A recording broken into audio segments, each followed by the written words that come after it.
जय हिंद। एक अक्सर टॉपिक में लड़का फंसता है कि सर गंगा गंगोत्री से निकलती है या गोमुख से निकलती है। हमारे हिसाब से भैया कहीं नहीं निकलती है, और आप भी अगर कंसेप्ट समझेंगे ना तो इस तरह का क्वेश्चन कभी पूछिएगा ही नहीं। और एक और फंस जाता है, सबसे ऊंचा बांध टिहरी बांध है या फिर भाखड़ा नांगल है। दोनों अपने अपने जगह पे सही है, दोनों की कैटेगरी है। समझते हैं। देखिए, उत्तराखंड जो है ये उत्तर प्रदेश से टूट के सन 2000 में अलग हुआ था। उत्तराखंड को बेसिकली दो भागों में बांट सकते हैं। इसका पूर्वी भाग थोड़ा सा छोटा है जिसे कुमायूं कहते हैं, और इस साइड का भाग थोड़ा बड़ा है, गढ़वाल कहते हैं। गढ़वाल जो एरिया है यहाँ बहुत से बड़े बड़े हिमानी का मतलब होता है ग्लेशियर, जहाँ पे बर्फ के पहाड़ होते हैं उसे ग्लेशियर कहते हैं। वहाँ से कई नदियों का उद्गम होता है। अब इन ग्लेशियर यानी पहाड़ों के ऊपर से बर्फ कहाँ जाता है, तो जैसे जैसे ऊंचाई बढ़ती है प्रत्येक 165 मीटर ऊंचा जाने पर 1 डिग्री टेम्परेचर में कमी आने लगती है। ये कमी क्यों आती है ये एक अलग टॉपिक है। बस इतना समझिए कि जब आप जमीन पे रहते हैं तो आपको कई जगह से उष्मा मिलती है। सीधे सूरज से मिलता है, इधर का दीवाल गर्म, इधर का दीवाल गर्म, हवाएं गर्म, नीचे का जमीन गर्म, तो कई ओर से हवा गर्मी आते रहता है, तो आपका टेम्परेचर ज़्यादा रहता है। जैसे जैसे आप ऊपर जाते हैं तो जो नीचे की अगल बगल का वातावरण था वो तो छूट गया, अब केवल आपको सूर्य की गर्मी मिलती है, इसलिए ऊपर जाने पर टेम्परेचर घट जाता है। टेम्परेचर घटने से जो हवा की नमी होती है, जैसे नमी हमेशा हवा में बरकरार रहती है, गर्मी में दिखता नहीं है, ठंडी में दिखता। हम जब सांस छोड़ते हैं ना तो ठंडी में वो नमी दिखने लगती है, गर्मी में नहीं दिखता है। वही नमी इन पहाड़ों से टकरा और एक बर्फ का स्रोत बना देती हैं, और वही नीचे से पिघलकर नदियों का उद्गम स्रोत बन जाता है। तो नदियों का उद्गम स्रोत पहाड़ी का हिमानी यानी ग्लेशियर होता है। अब जरा ध्यान से समझिए, गंगा इस तरह से निकलती है। ये हम 2 इमेज बनाएंगे, इसमें पूरा जगह नहीं लिखे हैं ताकि कॉम्प्लिकेटेड होगा, आपको समझने में दिक्कत हो जाएगी। जबकि अगर आप दूसरा इमेज देखेंगे तो उसमें हम सारी नदियों का नाम वगैरह लिख दिए, इसको हम आपको स्क्रीनशॉट लेने का टाइम दे देंगे। अब यहाँ समझिए, सबसे पहला जो एक जगह है उसका नाम है बद्रीनाथ। उस बद्रीनाथ में एक जगह है संतोपत हिमानी। बद्रीनाथ के संतोपत हिमानी से एक नदी निकलती है जिसका नाम है धौली गंगा, विष्णु गंगा, और एक साइड से आती है धौली गंगा। तो धौली गंगा और विष्णु गंगा 2 नदियां हैं। ये 2 नदियां आपस में आके मिल जाती है विष्णु प्रयाग में। प्रयाग का मतलब होता है मिलन स्थल। तो विष्णु गंगा और धौली गंगा आके मिलती है विष्णु प्रयाग में, और यहाँ इनकी गहराइयाँ बराबर हो जाती हैं लगभग। जब 2 नदियों के मिलने के वक्त में गहराई बराबर हो जाए तो उन नदियों का नाम चेंज कर दिया जाता है।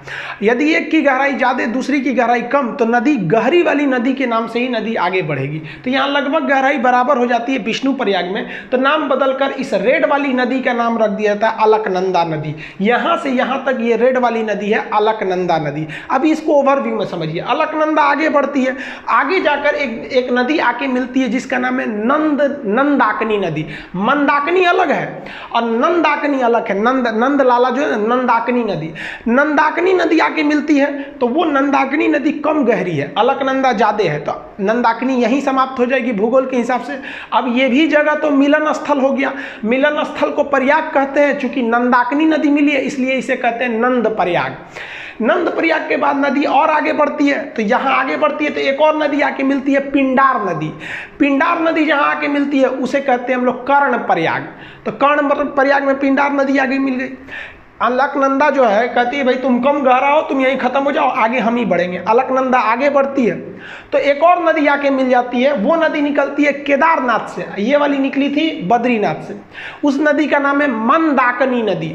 ये मंदाकिनी नदी आके इसे मिलती है, ये जाके मिल जाती है यहाँ पर। मंदाकिनी कम गहरी, ये ज़्यादा गहरी, इसलिए मंदाकिनी यहाँ समाप्त। अब ये मिलन स्थल है, इसका भी नाम प्रयाग रहेगा, तो इसका नाम हो जाता है रुद्र प्रयाग। रुद्र प्रयाग से नदी फिर आगे बढ़ती है, अभी भी अलकनंदा, इस रूट में बहुत गहरी है अलकनंदा। अब यहाँ से आती है उत्तर काशी जिला से। उत्तर काशी के पास एक जगह है गंगोत्री। अब गंगोत्री के पास एक एक्यूरेट पॉइंट की बात करेंगे तो वो है आपका गोमुख। वहाँ से एक नदी निकलती है जिसका नाम है भागीरथी नदी। ये भी बहुत बड़ी नदी है और उत्तराखंड के लोग मुख्य रूप से इसी को गंगा मानते हैं, ये वाले साइड को, ये उसकी सहायक समझते हैं। तो भागीरथी निकलती है, तो इस भागीरथी के बीच में एक नदी आके मिल जाती है भिलांगना। छोटी सी नदी कहती है भागीरथी चला यहीं पर खत्म हो जा। भिलांगना इस को लेके आगे बढ़ जाती है और भागीरथी भिलांगना को लेके आगे बढ़ जाती है और भागीरथी जाके इस अलकनंदा में मिलती है देव प्रयाग के जगह पे, और यहाँ पर दोनों की गहराई लगभग बराबर हो जाती है, तो इसका नाम हो जाता है गंगा। अब आप बताइए, गंगा तो इतनी नदियों से मिल के बना है, अब इसको याद करना बड़ा टफ है, तो उसको तरीका समझिए याद करने का। देखिए, विष्णु भगवान थे, इन्होंने अवतार लिया, तो कृष्ण भगवान का अवतार लिए थे ये, तो बचपन में कृष्ण भगवान का नाम क्या था? यशोदा का नंदलाला, नंदलाल।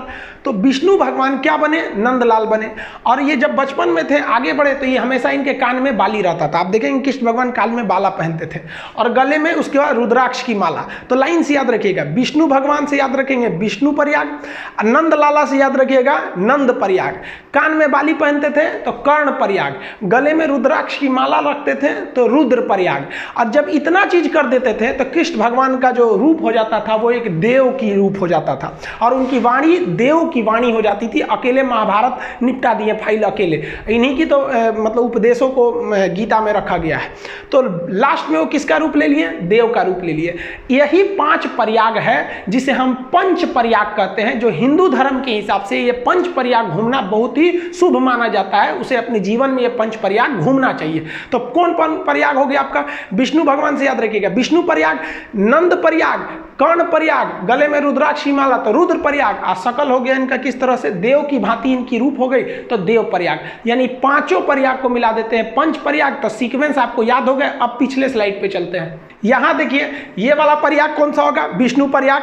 विष्णु भगवान नंदलाला के रूप में जन्म लेंगे तो नंद प्रयाग, कान में पहनेंगे तो कर्ण प्रयाग, गले में रुद्राक्ष की माला तो रुद्र प्रयाग, और सकल हो जाएगा देव के भांति तो देव प्रयाग। ये नदियां हो गई। अब आप बताइए, देव प्रयाग के आगे गंगा बनती है।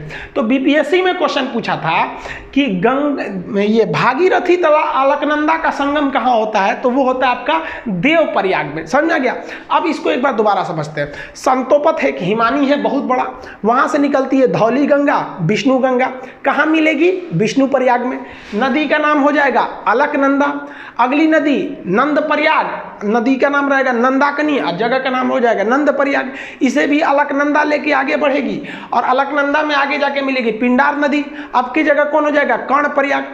अलकनंदा फिर आगे बढ़ेगी, मंदाकिनी को ले जाएगी अपने साथ, मंदाकिनी को ले आके मिलाएगी तो हो जाएगा रुद्र प्रयाग। गले में रुद्राक्ष की माला हो गई। अब कृष्ण भगवान के पास यही सब तो चीजें थी, अब देव का रूप ले लेंगे।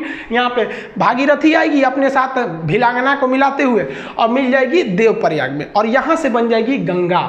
तो देखिए, गंगा तो भाई साहब निकलती ही नहीं है, गंगा नदी बनती है इतनी नदियों से मिलकर। तो अगर आप ग्रुप डी, खलासी, चपरासी, गैंगमैन, सफाई कर्मी का एग्जाम देते हैं तो गंगा कहाँ से निकलती है? तो मान दीजिएगा भाई साहब उत्तरकाशी जिला के गंगोत्री के समीप गोमुख से।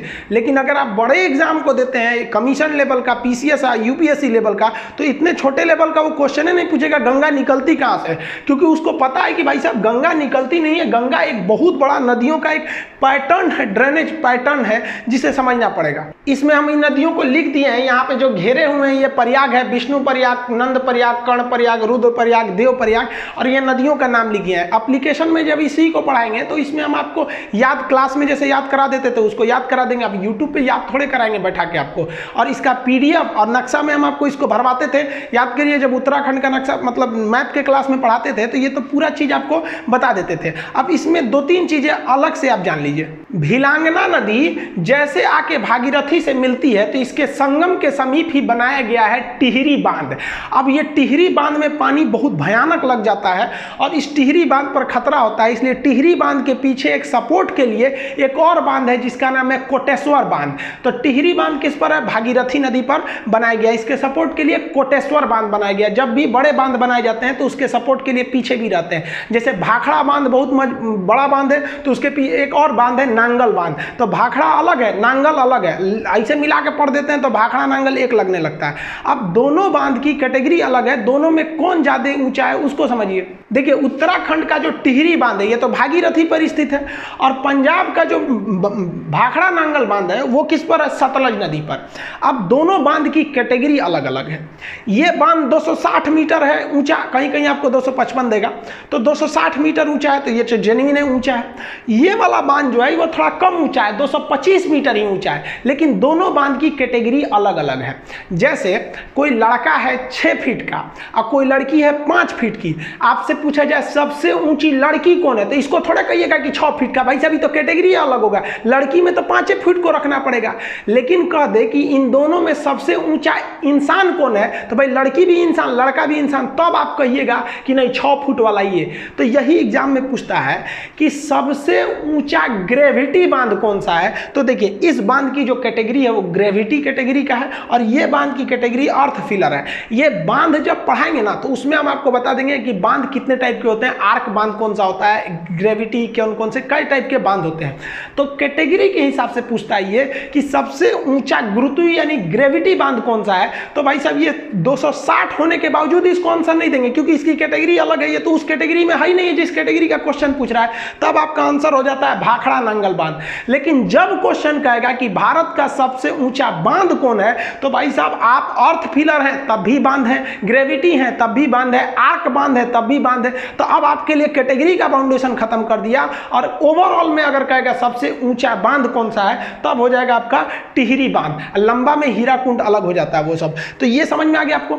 देखिए उत्तराखंड के लोग गंगा को मुख्य रूप से भागीरथी को गंगा कहते हैं और बंगाल के लोग भी गंगा को गंगा न कह के भागीरथी कहते हैं। और शास्त्रों में भी देखिएगा ना तो कई जगह गंगा को भागीरथी बोला गया है। आप बाहुबली का गाना सुनिएगा, जब वो शिवलिंग लेकर गंगा झरना के नीचे रख देता है, वहाँ गाना बजता है कि भागीरथी देख तेरे पास खुद शिव जी चले आए रे। तो आप इसको देखे होंगे ना, शिव तांडव वगैरह भागीरथी बोला जाता है। तो ये भागीरथी को लोग गंगा समझने लगते हैं और उस हिसाब से छोटे एग्जाम में बोल देते हैं कि उत्तरकाशी जिला के गंगोत्री हिमालय के गोमुख से निकलती है। जबकि आप ये कॉन्सेप्ट समझ गए, पंच प्रयाग यानी पांचों प्रयाग में कौन कौन सा सीक्वेंस याद करने का आपको हल्का सा यहाँ बता दिए। हालांकि एप्लीकेशन पे तो जब तक आप लोग क्लास के स्टूडेंट होंगे तो आपको पता होगा, ये सब तो पूरा याद ही करा देते थे। कैसे याद रखेंगे प्रयाग का जगह, तो ऊपर सबसे पहले होगा आपका विष्णु प्रयाग, विष्णु प्रयाग के बाद नंद प्रयाग, कर्ण प्रयाग, रुद्र प्रयाग और कृष्ण भगवान का रूप देव की तरह हो जाएगा तो देव प्रयाग। गंगा कहाँ बन गई, देव प्रयाग में बन गई।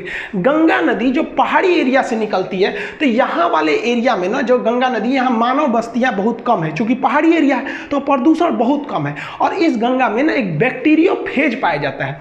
बैक्टीरियोफेज एक ऐसा चीज होता है जो हानिकारक जीवाणुओं और विषाणुओं को मार के खा जाता है, इसलिए गंगा जी के पानी में कीटाणु वगैरह नहीं लगते हैं, वो बैक्टीरियोफेज की वजह से। आईबी का एग्जाम दिए होंगे तो पूछा होगा किसके वजह से गंगा जल में कीड़े मकोड़े नहीं लगते हैं, तो बैक्टीरियोफेज ऑप्शन सी पर था।